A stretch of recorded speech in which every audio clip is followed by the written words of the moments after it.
Assalamualaikum warahmatullahi wabarakatuh.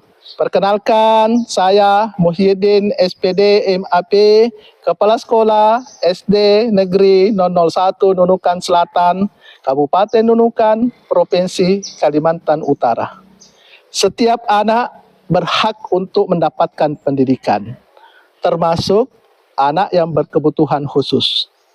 Untuk mewujudkan hal tersebut, satuan pendidikan harus menciptakan lingkungan belajar yang inklusif. Lingkungan belajar yang inklusif merupakan tanggung jawab satuan pendidikan. Hal berbeda terjadi di SD Negeri 001 Nunukan Selatan. Murid yang mengalami hambatan belajar, termasuk murid berkebutuhan khusus, masih diabaikan dan tidak mendapat layanan pendidikan sebagaimana mestinya. Selain itu, data rapot pendidikan tahun 2023 menunjukkan capaian iklim inklusivitas pada kategori sedang. Namun angka pencapaian 54,68 dari 100. Hal ini membuktikan bahwa pemberian layanan pada murid berkebutuhan khusus belum optimal dan belum memadai. Tantangan yang dihadapi dalam mengoptimalkan layanan inklusivitas yaitu: 1.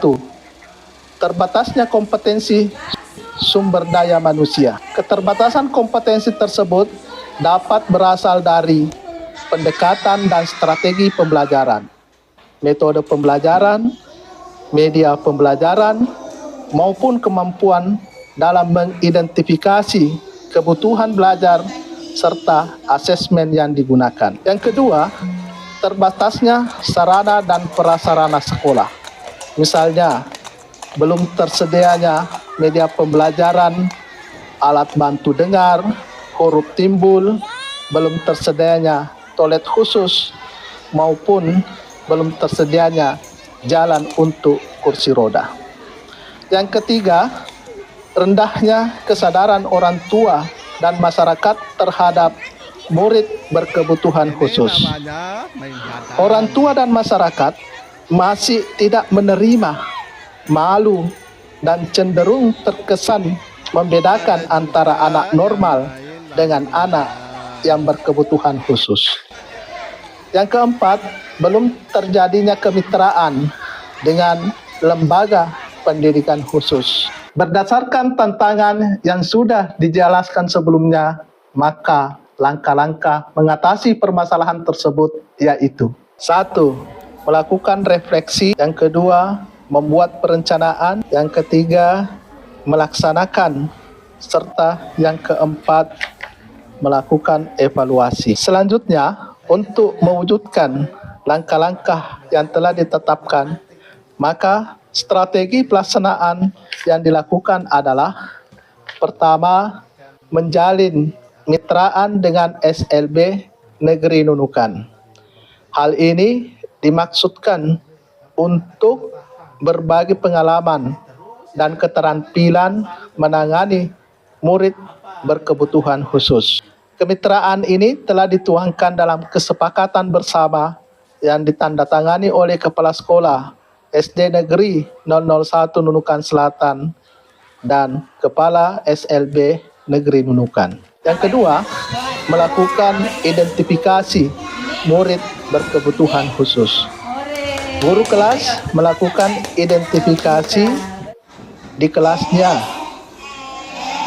dapat dilakukan melalui asesmen kognitif, asesmen non-kognitif, observasi, wawancara, dan angket untuk mengetahui kesiapan, kebutuhan, dan indikasi kebutuhan khusus. Ketiga, melakukan konsultasi dengan guru SLB Negeri Nunukan. Konsultasi ini dilakukan dengan tahapan, yaitu pertemuan pertama dengan kegiatan konsultasi antar guru kelas dengan guru pendidikan khusus dari SLB Negeri Nunukan. Pertemuan kedua dengan kegiatan konsultasi antar guru kelas, murid berkebutuhan khusus dengan guru pendidikan khusus dari SLB Negeri Nunukan.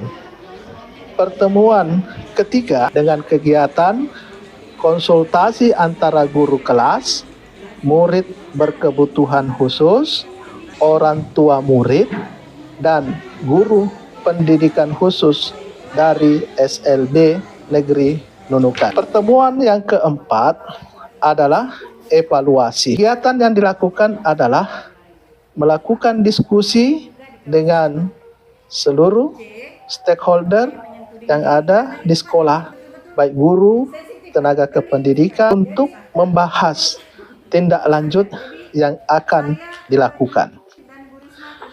Strategi yang keempat adalah melakukan refleksi.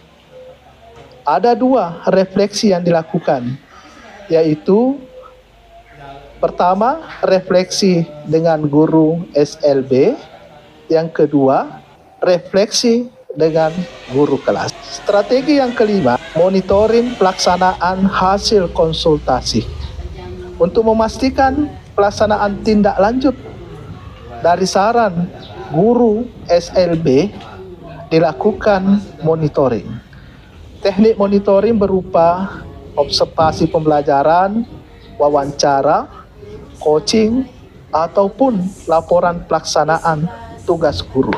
Strategi yang keenam, mensosialisasikan dengan orang tua murid hasil semua kegiatan dan dampaknya terhadap optimalisasi layanan inklusivitas yang sudah dilakukan melalui kemitraan dengan SLB Negeri Nunukan, disosialisasikan pada orang tua murid, khususnya pada murid berkebutuhan khusus. Berdasarkan observasi dan penilaian yang dilakukan, berdampak terhadap terciptanya iklim inklusivitas di lingkungan SD Negeri 001 Nunukan Selatan. Murid berkebutuhan khusus sudah mendapat perhatian dan bimbingan dari guru sesuai dengan kebutuhan belajarnya. Kemampuan dan keterampilan guru sudah meningkat dalam menangani murid berkebutuhan khusus di kelasnya. Dampak yang lain, terjalinnya kemitraan dengan orang tua dan SLB Negeri Nunukan dalam menangani murid berkebutuhan khusus. Demikianlah praktek baik yang sudah saya lakukan dalam mengoptimalkan layanan inklusivitas di SD Negeri 001 Nunukan Selatan, kemitraan dengan SLB Negeri Nunukan. Semoga bermanfaat dan menjadi referensi bagi sekolah lain, serta memberikan opsi dalam meningkatkan layanan pendidikan yang setara, adil, dan bermutu. Kurang lebihnya mohon maaf. Wassalamualaikum warahmatullahi wabarakatuh. Perkenalkan, saya Made Wirama selaku pengawas pembina di SD 1 Nunukan Selatan. Saya sangat mengapresiasi langkah yang dilakukan oleh Kepala SD 1 Nunukan Selatan bekerjasama dengan SLB Kabupaten Nunukan dalam rangka mengoptimalisasi pelayanan kepada anak-anak yang berkebutuhan khusus yang ada di SD 1 Nunukan Selatan. Nama saya Seth Simon SPD, Kepala Sekolah SLB Negeri Nunukan. Saya sangat mengapresiasi dan berterima kasih atas kolaborasi kerjasama yang telah kami bangun antara SLB Negeri Nunukan dengan SDN 001 Nunukan Selatan dalam rangka upaya penanganan anak-anak berkebutuhan khusus yang ada di SDN 001 Nunukan Selatan. Assalamualaikum warahmatullahi wabarakatuh. Perkenalkan, saya Fadlia Haruna, saya guru SDN Negeri 001 Nunukan Selatan.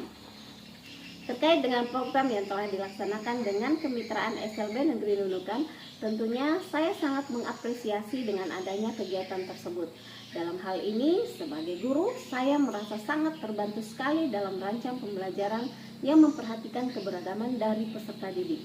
agar mereka mendapatkan layanan pendidikan sesuai dengan kebutuhan